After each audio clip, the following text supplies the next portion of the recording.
with the EMS grants specialist with the Bureau. And I also have Myra here. She's the one who's built this new digitized application. We're really excited about it. So I just wanted to point out a couple things before we get into the application.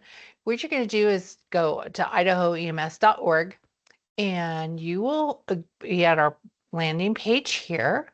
First thing I want to point out is on the EMS grants page, you can find out when our webinars are and get a meeting link. In case this tutorial leaves you with more questions than not, please join us here. And then also you can see here that we are available 9 to 11 on every day except for Wednesday, Monday through Friday. So please use that as you need. Now, when you go here, when you're on the landing page, you're going to want to go to Personnel, which will have you, whoops, so sorry about that. That's not the one I wanted you to see. You're going to go here to Personnel and hit this link right here. And that will take you to your logon screen. Once you log on, this is what you're going to see. And if you look here, do the applications under the, and Myra, please speak up if I am incorrect. She is our expert here. You'll see the EMSAVE grant vehicle is on this list. By chance, if you have more applications, you would go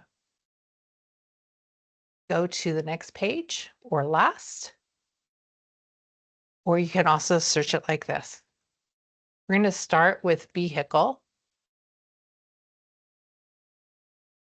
Interesting, Myra. Did you see how that did that? Yeah, that's so It just repopulated. But anyways, here we go. So EMSAVE grant vehicle. We will look through the equipment one, but I'm actually going to submit a vehicle application as you would. Chris, you're probably very familiar with all these instructions here. Mhm.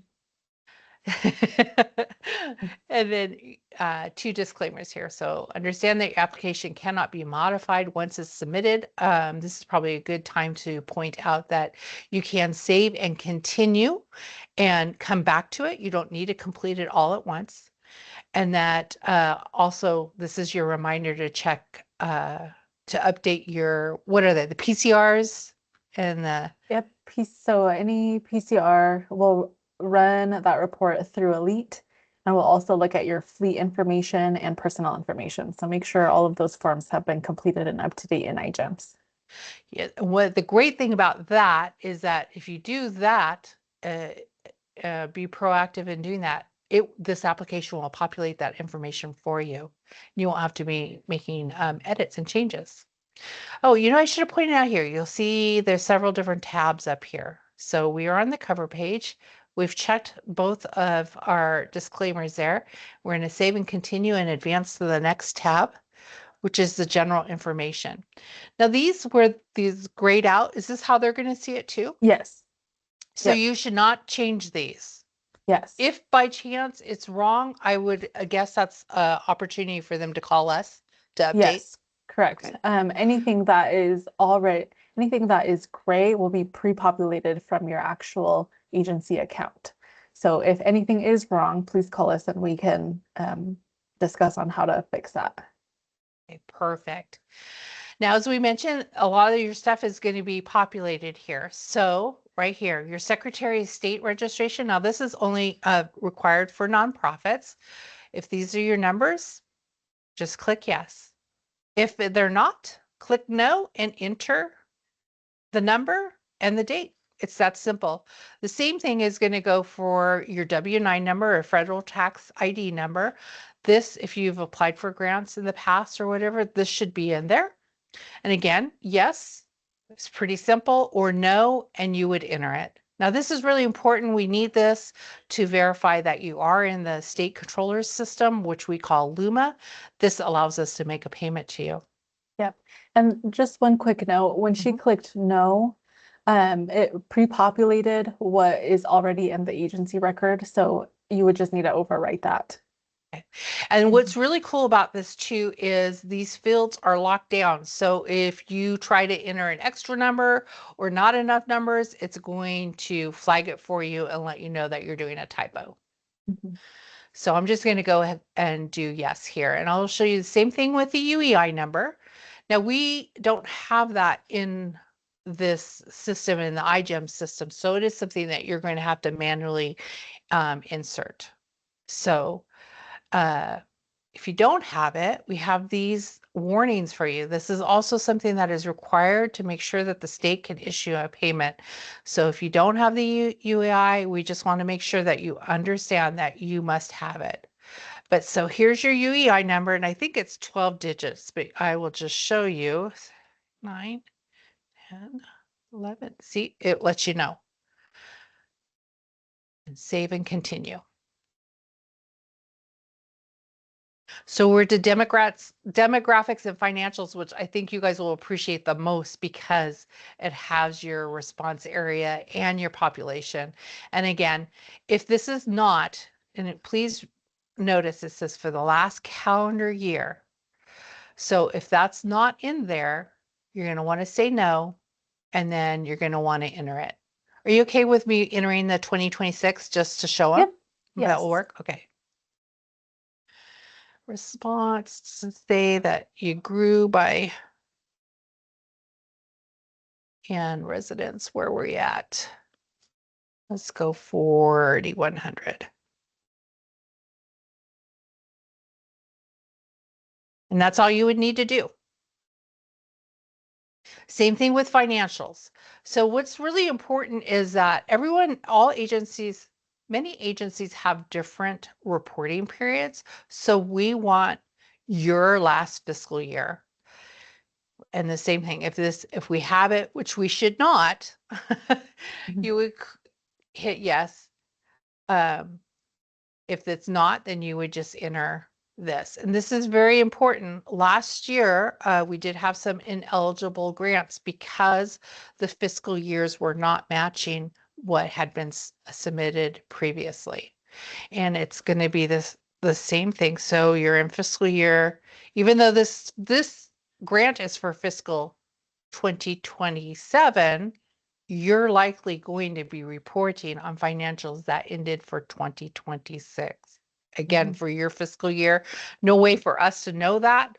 That's something that you'll need to know with your agency. So I'm just going to say it is like the states. So we start there and we end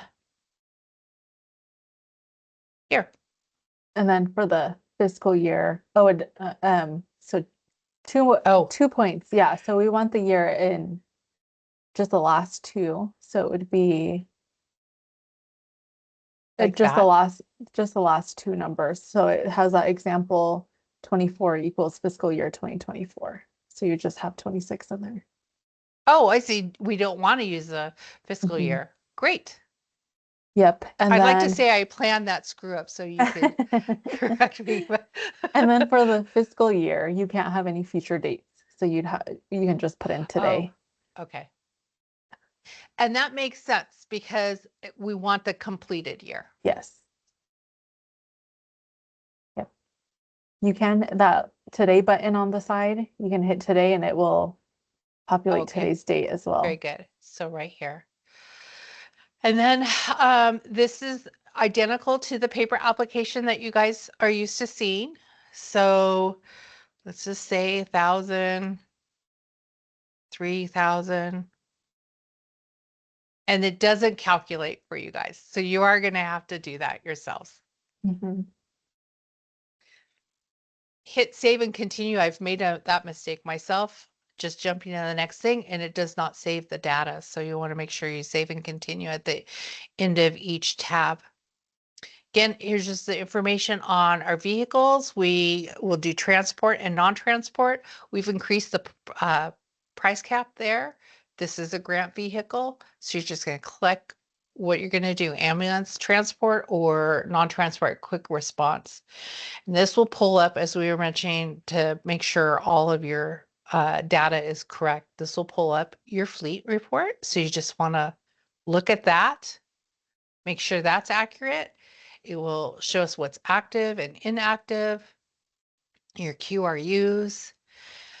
Now, if you are replacing a vehicle, Myra, are you okay with speaking with this? Because I'm not that familiar with the replacement.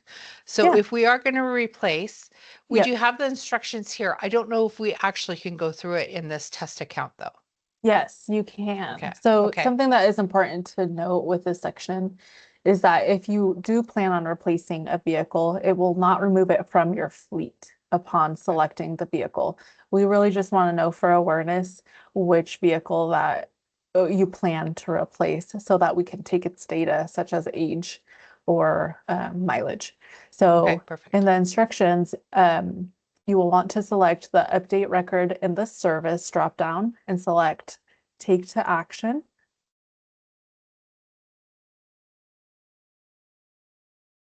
Oh, Okay. wrong one. You want to do, oh, sorry, it was the other one. You were right. Okay. Okay, and then in here, you'll have to search the VIN and actually click on the vehicle you want to replace. Okay. So So if, yeah, you'll want to reference the chart above. so testing vehicle, if I start to do that, it will probably Yep. populate. There you Yep. go. And there you go. So you just click on, yep. And then it'll just show you the fields that we'll take from that. So primarily just the age is what we would want. So that just tells us everything that we need to know about the vehicle, and then you can go to the next Very good. question. That was very simple. When I was testing it myself, I didn't want to screw that up, so I didn't even try. Okay, so again, like the paper application, we just want to know what you're planning to do to replace it. Of course, if you're not replacing it and you're adding to it, I don't believe it changes anything. It's for scoring, correct? Yeah. Yes. Okay, so let's just say you're going to sell. Again, we don't ask for any additional information, just pick one of those. If you do other, we're going to ask you to tell us a little bit about what you're planning to do. Okay, so 230,000 was the price cap. Hmm. So there you have that. We're not doing decimals, only whole numbers. So there you have it. Now let's see, they are running more than that. So your quote amount, please don't put C applied. I saw that a lot on the paper applications. So you'll want to insert it there. Save and continue. And the narrative. What's really cool about this is you can type, you can hit enter, you can do all kinds of things, or you can copy and paste from a Word document, which I have ready just to show you how easy it is. Just pull it over to the other screen. So either or will work. If you want to get your application ready to go and you have all this, then you just copy and paste it right in there. Pretty simple. You can see that doesn't have the paragraph spacing. So with your copy and paste, you might want to go and clean it up. Save and continue.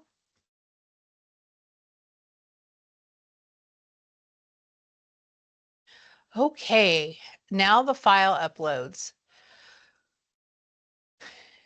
One of the things that that isn't new, we've always asked for endorsements. If you don't have an endorsement letter, we do have an attachment here that you can download to use as a sample or an example. Sorry about that.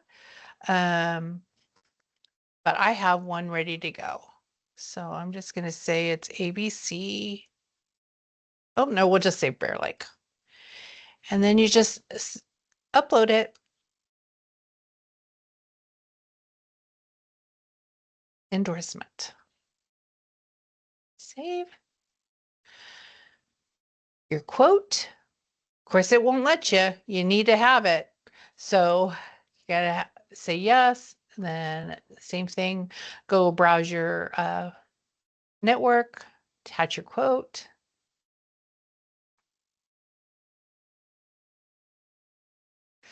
Title upload. So if you are replacing a vehicle, we will need to see that title of your the vehicle that you will be replacing.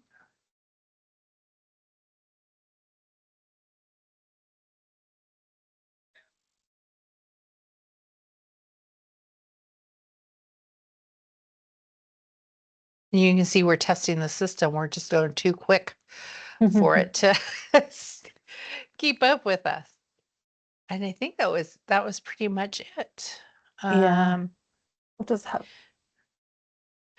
so you know, want to make sure that you read this. This just talks about what you're agreeing to do with once you receive grant funds if you should get an award.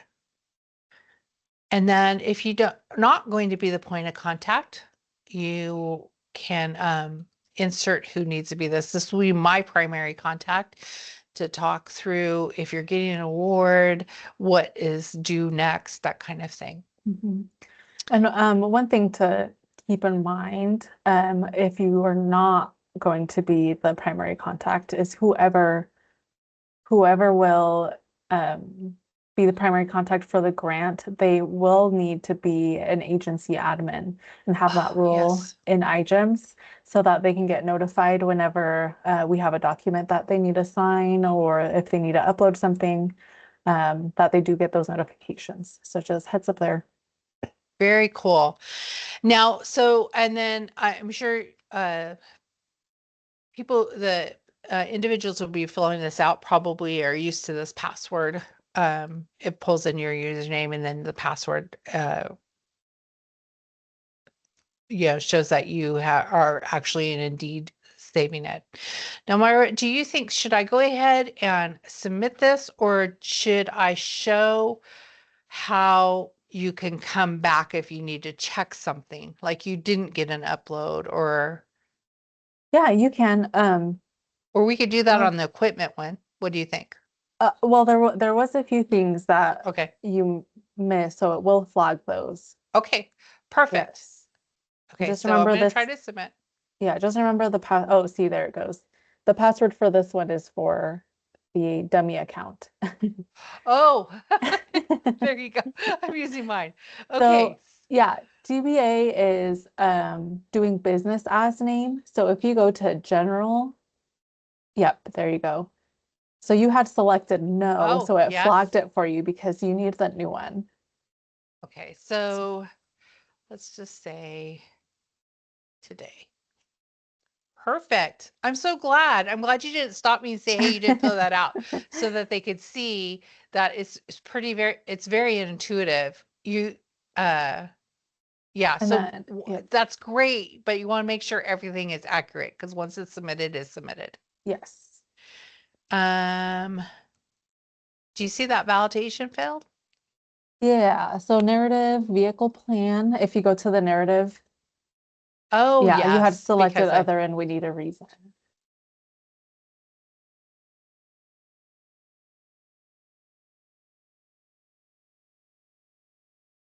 this is And this is so good. This is so great, you guys. I hope you guys enjoy it. It makes submitting the grant is just so much easier for everyone. Okay, so so we'll, I yep, so I guess I probably shouldn't put the eyes on there and see what if I typed it in right. Then everyone would know how to access. And there you have it. yep. So you Let's should, see. yeah, there you go.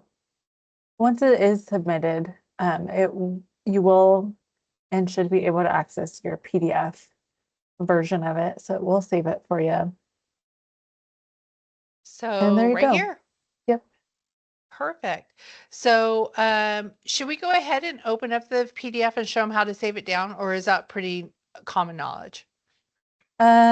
Yeah, you can go ahead and download, but just as an FYI, once the application is archived, it will live in their iGEMS record under Wonderful. documents. So you can access it either way through iGEMS or if you want it into your actual desktop in a specific folder somewhere, you're more than welcome to download. That's great. So for some who like that paper, maybe you want to, can you print this before you submit it? Like if they need to go show someone before they submit it. It wouldn't download or sorry, it wouldn't generate a PDF.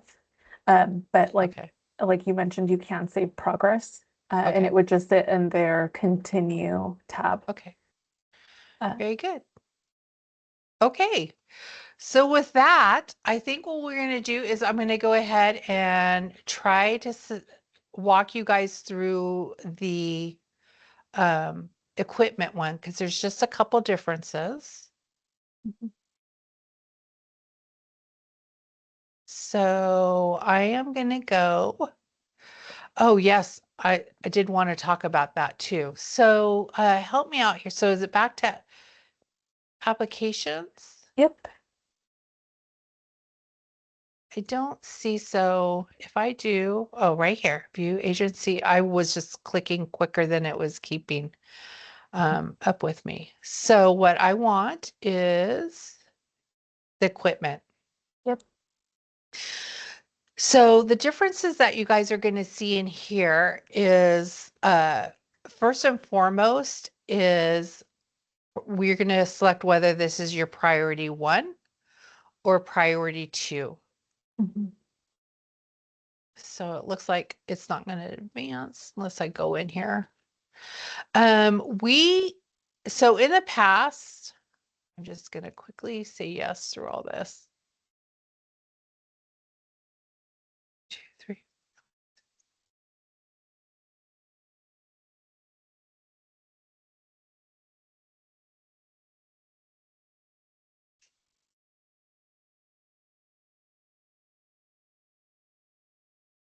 Yes. I thought priority was a lot sooner. Yep. Uh, Okay, right here.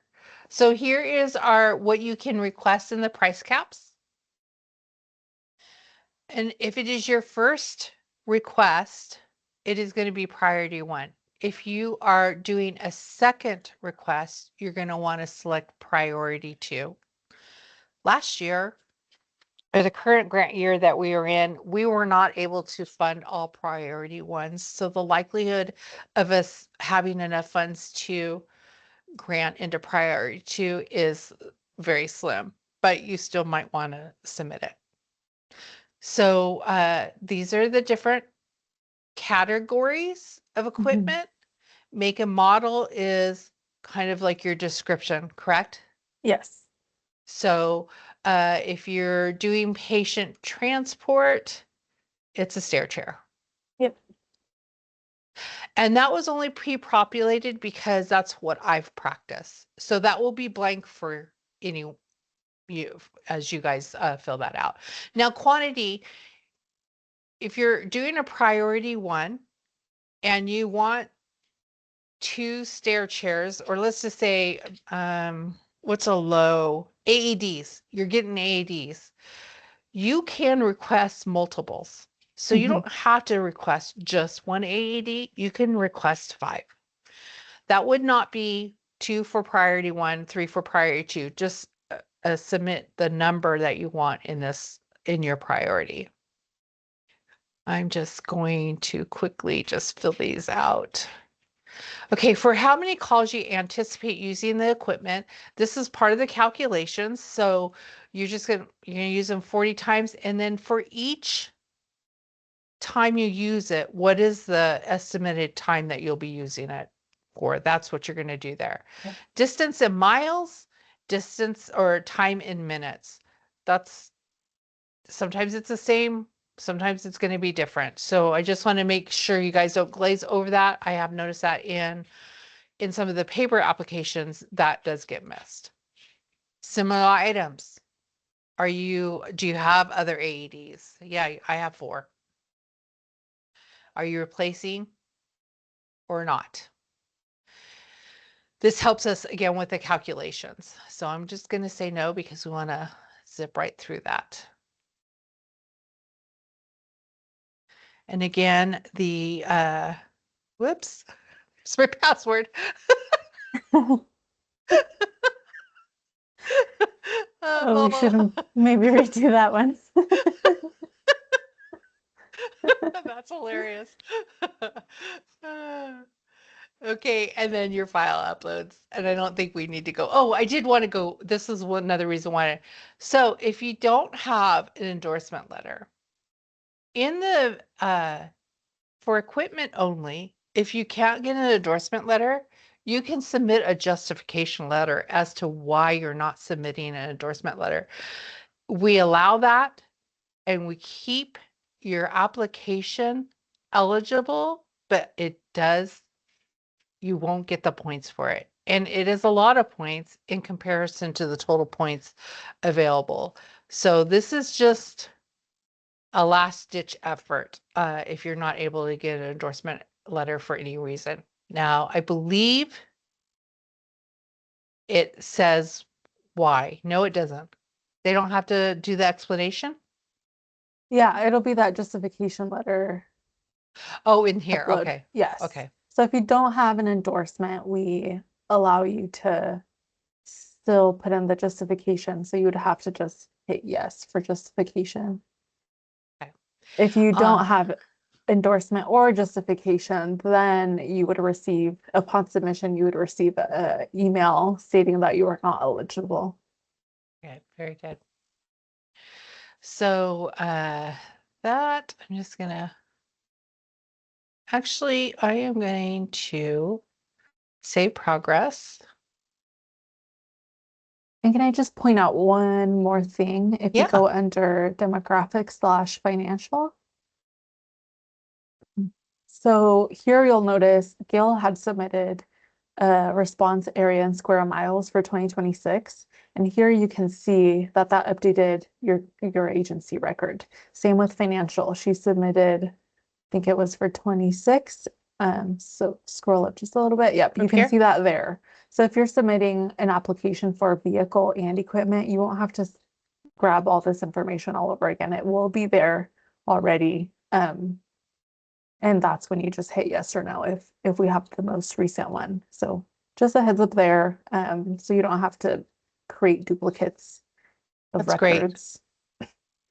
That's a lot of work. That is a lot of work. You guys did great.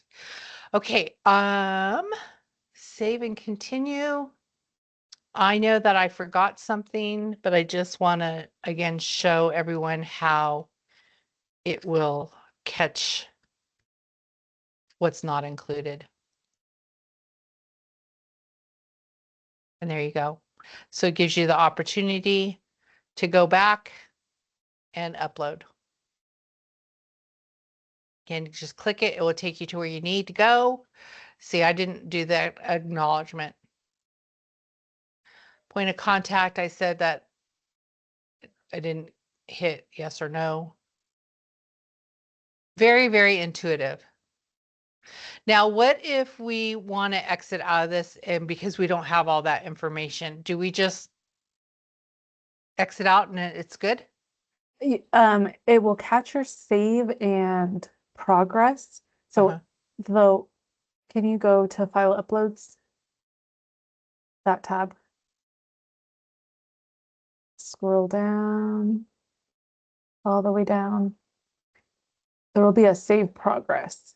Okay. So within each page, you can do save and continue, and it will save your previous page. However, if you have information in the current page, you'll want to do save progress, so you don't have to redo that one. Okay. Very good. I think that pretty much covers it. It's very simple. Did you have anything Yep. else to add? Nope, nothing. Just remember we have those office hours if you are having troubles. I know iGEMS sometimes can be a little bit finicky. So feel free to call us Yes. and then join Right. those webinars. Let's see. Again, you're going to find that under the EMS grants page right here.